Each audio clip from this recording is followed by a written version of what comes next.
रहीम। अस्सलाम वालेकुम students, 10th class आपके बायोलॉजी के चैप्टर नंबर 14 का लेक्चर नंबर 2 है बेटा, और आपका टॉपिक है आर्टिफिशियल वेजिटेटिव प्रोपागेशन। सबसे पहले मैं आपको वेजिटेटिव प्रोपागेशन के बारे में बता देता हूँ।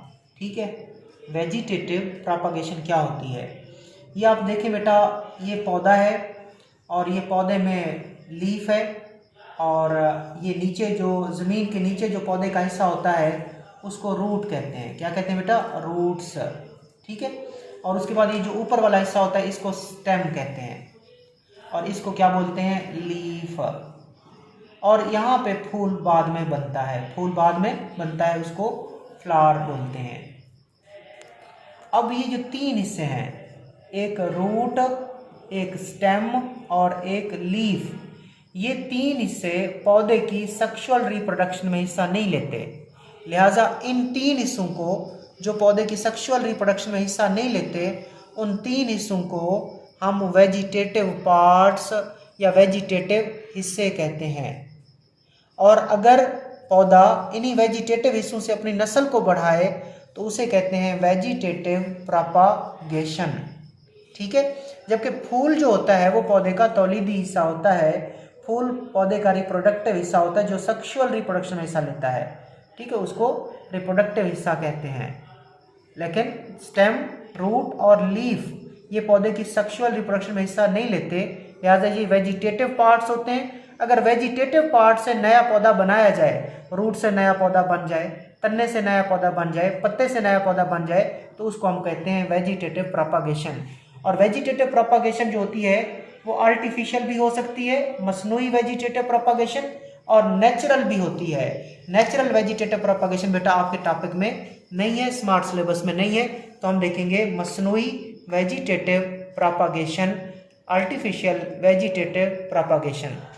तो देखते हैं गार्डनर्स एंड फार्मर्स। गार्डनर कहते हैं बागबान, माली जो बाग की हिफाजत करता है, बाग की देखभाल करता है, गार्डन की देखभाल करता है, उनको गार्डनर्स कहते हैं। फार्मर किसान को कहते हैं। So gardeners and farmers use artificial method of vegetative propagation to increase the stock of the plant. के जो गार्डनर्स होते हैं, यानी कि बागबान या माली होता है, और जो किसान होते हैं, वो आर्टिफिशियल वेजिटेटिव प्रोपागेशन का तरीका इस्तेमाल करते हैं। क्यों इस्तेमाल करते हैं? To increase the stock of the plant, पौधों का ज़ख़ीरा बढ़ाने के लिए। सो वो पौधों का ज़ख़ीरा बढ़ाने के लिए आर्टिफिशियल वेजिटेटिव प्रोपागेशन के जो मेथड्स होते हैं उनको इस्तेमाल करते हैं। The following two are the most common method of artificial vegetative propagation. कि आर्टिफिशियल वेजिटेटिव जो प्रोपागेशन है उसके दो बड़े तरीके हैं। एक तरीका बेटा कटिंग है, जिसको उर्दू में कहते हैं कलमकारी, कलमकारी, और दूसरा तरीका आर्टिफिशियल वेजिटेटिव प्रोपागेशन का ग्राफ्टिंग है, जिसे बोलते हैं पैवंदकारी, पैवंदकारी। इनकी डिटेल में आपको बताता हूं। तो सबसे पहले हम देखते हैं कटिंग को या कलमकारी को, जो आर्टिफिशियल वेजिटेटिव प्रोपागेशन का एक तरीका है। अब देखते हैं ये कटिंग या कलमकारी क्या है। In this method cuttings may be taken mainly from the stem और the root of the parent plant. मैं आपको समझाता जाता हूँ बेटा। ये एक पौधा है, ठीक है, ये उसका स्टेम है, ये भी उसका स्टेम की ब्रांच है, इसको भी स्टेम कहते हैं। ठीक है, और उसके बाद ये उसकी क्या है? रूट्स हैं। ये क्या है उसकी बेटा? रूट्स हैं, और ये भी आप स्टेम कह सकते हो। ठीक हो गया, ये पौधा है, इसको कहते हैं पेरेंट प्लांट। जिस पौधे की कलम लेनी होती है, जिस पौधे की कटिंग लेनी होती है, उस पौधे को क्या कहा जाता है बेटा? पेरेंट प्लांट कहा जाता है। तो क्या करेंगे? In this method cuttings may be taken mainly from the stem और the root of the parent plant. ये पेरेंट प्लांट है, कटिंग हम इसकी रूट से भी ले सकते हैं, इधर से भी ले सकते हैं, ये रूट है, और ये क्या है? स्टेम है। हम इधर की भी कटिंग ले सकते हैं और इधर की भी कटिंग ले सकते हैं। रूट की कटिंग भी ले सकते हैं और स्टेम की कटिंग भी ले सकते हैं। सपोज हम किसकी कटिंग करते हैं? यहाँ से काटते हैं स्टेम को। तो आपने किसकी कटिंग ले ली बेटा? स्टेम की कटिंग ले ली। तो पेरेंट प्लांट की रूट और स्टेम की कटिंग या कलम को, टुकड़े को आप ले सकते हैं। क्या करेंगे फिर? These cutting must have meristematic reason. ये बात आपने समझनी है कि ये जो कटिंग आपने ली है इनके पास क्या होना चाहिए बेटा, मेरिस्टेमेटिक रीजन होना चाहिए, यानी कि इन कटिंग के पास ऐसा रीजन होना चाहिए जिसके सेल तकसीम हो सकें, जिसके सेल तकसीम हो सकें। सो वो रीजन जिसके सेल तकसीम हो सकते हैं, जिसके सेल डिवाइड हो सकते हैं, उस रीजन को मेरिस्टेमेटिक रीजन कहा जाता है और उन सेल्स को, टिश्यूज को मेरिस्टेमेटिक सेल्स या मेरिस्टेमेटिक टिश्यू कहा जाता है। सो ये जो आपने कटिंग ली है बेटा, इस कटिंग के पास क्या चीज होनी चाहिए, इस कलम के पास क्या होनी चाहिए, मेरिस्टेमेटिक रीजन होना चाहिए। वो कौन सा रीजन होता है, जो तकसीम हो सके, जो तकसीम हो सके। सो कटिंग्स के पास क्या होना चाहिए, मेरिस्टेमेटिक रीजन होना चाहिए, मेरिस्टेम वाला इलाका होना चाहिए। वो कौन सा होता है, from which growth can occur, जहां से नशो नुमा हो सके। सो कटिंग के पास मेरिस्टेमेटिक रीजन होना चाहिए जहां से ग्रोथ हो सके, नशो नुमा हो सके। सो मेरिस्टेमेटिक रीजन से क्या हो सके, ग्रोथ हो सके। आगे चलें। When cuttings are placed in a suitable soil and under right conditions such as sufficient nutrients, water and sunlight, they form root and shoot.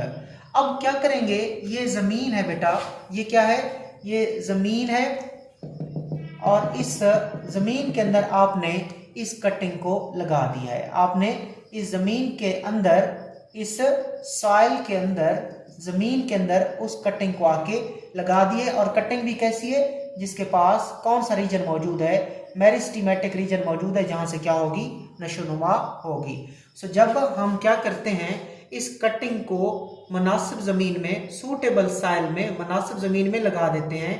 और जब क्या हो जाता है, अंडर राइट कंडीशन, हालात बेहतर हो जाएं, यानी कि जमीन में हालात बेहतर क्या होती हैं, राइट कंडीशन क्या होती हैं, पहली चीज होती है सफिशिएंट न्यूट्रिएंट्स, कि जमीन में जो ग़िज़ाई मादे पड़े हैं वो काफ़ी हैं, वो मुनासिब हैं।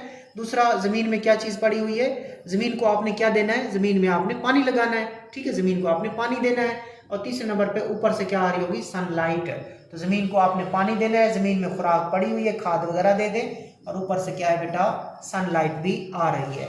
तो ये ज़मीन में पानी और उसके बाद ज़मीन में न्यूट्रिएंट्स और सनलाइट, ये वो राइट कंडीशन है। और ये कटिंग कहाँ पड़ी हुई है, सूटेबल, मुनासिब सॉइल जमीन में पड़ी हुई है। तो क्या होगा, they form root and shoot, तो नीचे से क्या बन जाएगी, नीचे से रूट बन जाएगी और ऊपर से नई शाखें बन जाएंगी, जिनको क्या कहते हैं बेटा, शूट कहते हैं। सो उस कटिंग से, उस कलम से नीचे की तरफ रूट बनेगी और ऊपर की तरफ शूट या शाख बनेगी। Root and shoot grow and develop into a plant identical to the parent from which cutting were taken। तो उसके बाद क्या होगा, उसने कहा कि ये जो रूट हैं और ये जो शूट है, ये एक नए पौधे में तब्दील हो जाएगी। सो जो कटिंग है वो एक नए पौधे में तब्दील हो जाएगी और नया पौधा बिल्कुल उस पौधे जैसा होगा जिसकी हमने क्या ली थी, कटिंग ली थी, जिसकी हमने कलम। तो ये वाला जो नया पौधा बनेगा ये बिल्कुल आइडेंटिकल होगा, मिलता जुलता होगा, किसके साथ, उस पेरेंट प्लांट के साथ जिसकी आपने कटिंग यूज की थी, जिसकी कटिंग आपने इस्तेमाल की थी। आगे चलते हैं, कौन कौन से पौधे हैं बेटा जो इस कटिंग के तरीके से अपनी नस्ल को बढ़ा सकते हैं। रोजेस, गुलाब के पौधे, एवी, इसको कहते हैं इश्के पीचों का पौधा, ग्रेप वाइन्स, अंगूर की जो बेलें होती हैं, they are propagated by stem cutting. So गुलाब, इश्के पीचा, एवी और ग्रेप वाइन, अंगूर की जो बेलें होती हैं, इनका आप जो तन्ना है उसकी कटिंग लेते हो, तन्ने की कटिंग लेंगे, तन्ने से, स्टेम से। आपने ऊपर सीखा था कि स्टेम की कटिंग भी ले सकते हैं, रूट की कटिंग भी ले सकते हैं, ठीक है, जड़ और तन्ने दोनों की कलमें ले सकते हैं। ये तीन पौधे जो हैं इनमें आप स्टेम कटिंग लेते हो, स्टेम लेते हो।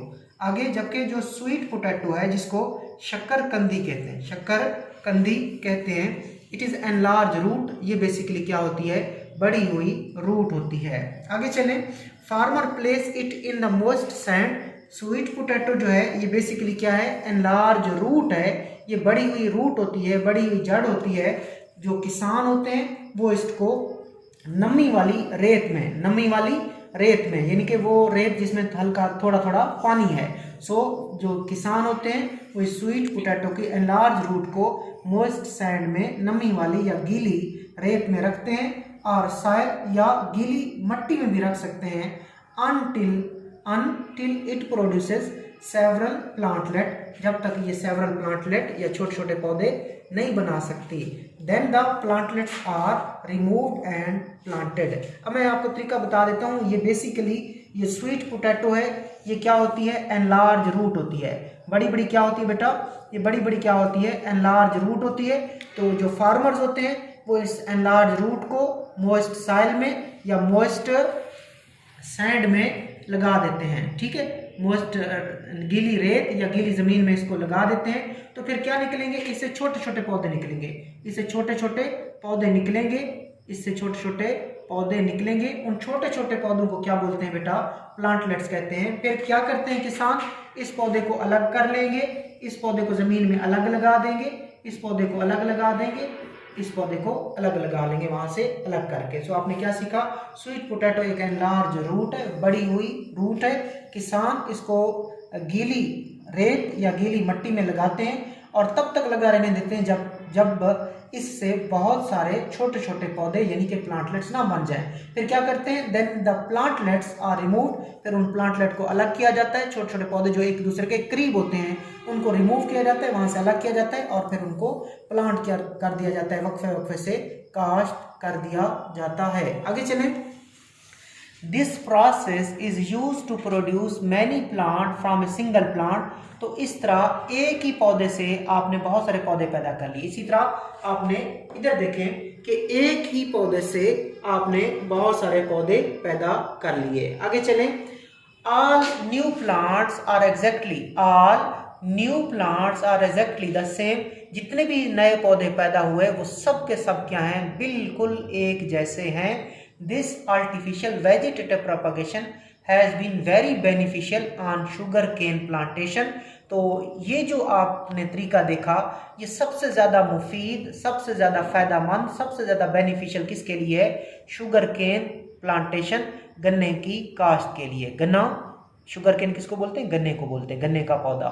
सो उसकी काश्त के लिए, शुगर केन की प्लांटेशन के लिए सबसे मुफीद तरीका, सबसे फ़ायदेमंद तरीका यही है।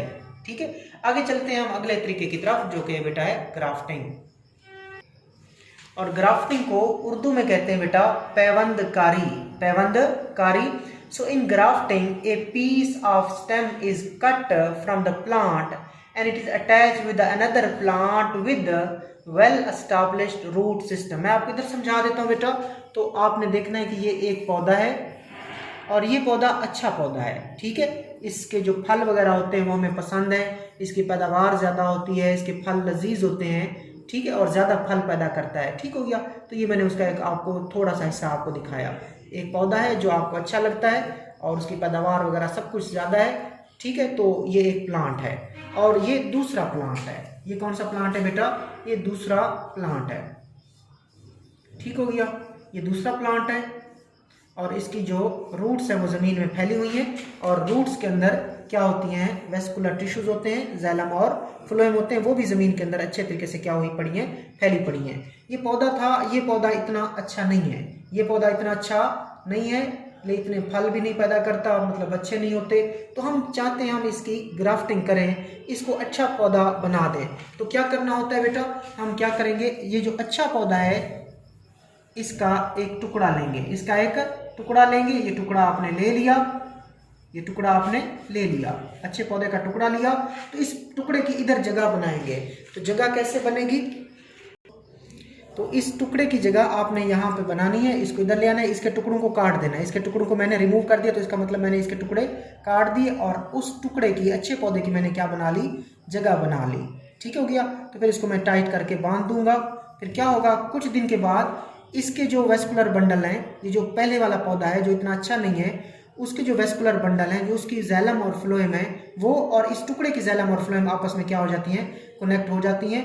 इसकी कोई शाख निकले तो उसको हम क्या करते हैं, काट देते होते हैं। फिर ये पौधा क्या बनाने लगता है, अपनी शाखें अपने पत्ते बनाने लगता है। सो जो नया पौधा बनेगा, ये वाला नया पौधा होगा और ये वाला पौधा उस जैसा होगा जिसके हमने टुकड़ा लिया था। तो इसको बोलते हैं पैवंतकारी या ग्राफ्टिंग, कि इसका ग्राफ्ट लिया और दूसरे पौधे में जोड़ दिया, इससे नया पौधा बन गया। So this process is called grafting. और ये चीज़ जो हमने लगाई थी ये क्या कहलाता है? ग्राफ्ट। और ये प्रोसेस क्या कहलाता है? ग्राफ्टिंग या पैवंतकारी। सो देखिए, in grafting a piece of stem is cut from the plant. इसमें हम क्या करते हैं? एक पौधे के स्टेम का टुकड़ा काटते हैं। इसमें हम एक पौधे के तने का टुकड़ा काटते हैं। And it is attach with another plant with well establish root system. फिर इसी टुकड़े को हम दूसरे पौधे के साथ क्या कर देते हैं? अटैच कर देते हैं। इसी टुकड़े को हम दूसरे पौधे के साथ क्या कर देते हैं? अटैच कर देते हैं। शर्त क्या है? ये जो दूसरा पौधा है जिसके अंदर आप लगा रहे हो, उस पौधे की वेल एस्टैब्लिश रूट सिस्टम हो, यानी उसकी जो जड़ें हैं वो ज़मीन में अच्छे तरीके से पहुंची हुई हो, उसकी जाइलम और फ्लोएम भी क्या हो? अच्छी हो। आफ्टर ए वाइल, कुछ वक्त गुजरने के बाद, the vascular bundle of the attached stem piece and the host plant are connected to each other। कुछ टाइम के बाद ये जो नीचे वाला पौधा है इसको होस्ट बोलते हैं। नीचे वाला पौधा क्या है बच्चों? मेजबान है। नीचे वाला पौधा क्या है बच्चों? मेजबान है। सो कुछ वक्त के बाद जो वेस्कुलर बंडल है, यानी कि इसकी जो जाइलम और फ्लोएम है और जो टुकड़ा आपने लगाया उस स्टेम के टुकड़े के भी वेस्कुलर बंडल आपस में क्या हो जाते हैं? कनेक्ट हो जाते हैं, आपस में जुड़ जाते हैं, आपस में मिल जाते हैं। The stem piece and plant begin to grow together. फिर नीचे वाला पौधा और वो जो स्टेम का टुकड़ा है वो इकट्ठे ग्रो करना शुरू कर देते हैं। तो स्टेम का टुकड़ा और ये पौधा इकट्ठे नशोनुमा शुरू कर देते हैं। This method is use to propagate. इस तरीके को आप यूज करते हो प्रोपागेट करने के लिए, बढ़ाने के लिए, फैलाने के लिए। किस चीज को? रोजेस को। तो रोजेस जो होते हैं वो इस तरीके से भी प्रोपागेट हो सकते हैं। रोजेस की नस्ल को आप इस तरीके से भी बढ़ा सकते हैं और पहला वाला तरीका जिसको आपने कटिंग कहा था उस तरीके से भी बढ़ा सकते हो। लेकिन इसके अलावा ग्राफ्टिंग किस पौधे की नस्ल को बढ़ाने के लिए इस्तेमाल करते हैं? पीच ट्रीज, आड़ू के जो दरख्त होते हैं उसकी नस्ल को बढ़ाना तो ग्राफ्टिंग करते हैं। प्लम ट्रीज, आलू बुखारा जो होता है उसको आपने अगर प्रोपागेट करना है, उसकी नस्ल को बढ़ाना है तो तब भी आप ग्राफ्टिंग का अमल इस्तेमाल करते हो। एंड वेरियस सीडलेस फ्रूट, और बहुत सारे फल जिनके बीज नहीं होते, मिसाल के तौर पर ग्रेप्स, अंगूर, उनकी नस्ल को बढ़ाने के लिए आप ये तरीका इस्तेमाल करते हो। तो ये तरीका हमने किस किस के लिए इस्तेमाल किया? गुलाब के पौधे के लिए इस्तेमाल किया, पीच ट्रीज के लिए इस्तेमाल किया, प्लम ट्रीज के लिए इस्तेमाल किया, आलू बुखारा, आड़ू, गुलाब, और बहुत सारे फल जिनके बीज नहीं होते, मिसाल के तौर पर अंगूर। तो ये बेटा आज आपका टॉपिक इंपॉर्टेंट टॉपिक था, methods of artificial vegetative propagation, जिसमें हमने कटिंग के बारे में देखा और हमने ग्राफ्टिंग के बारे में देखा। लाभ।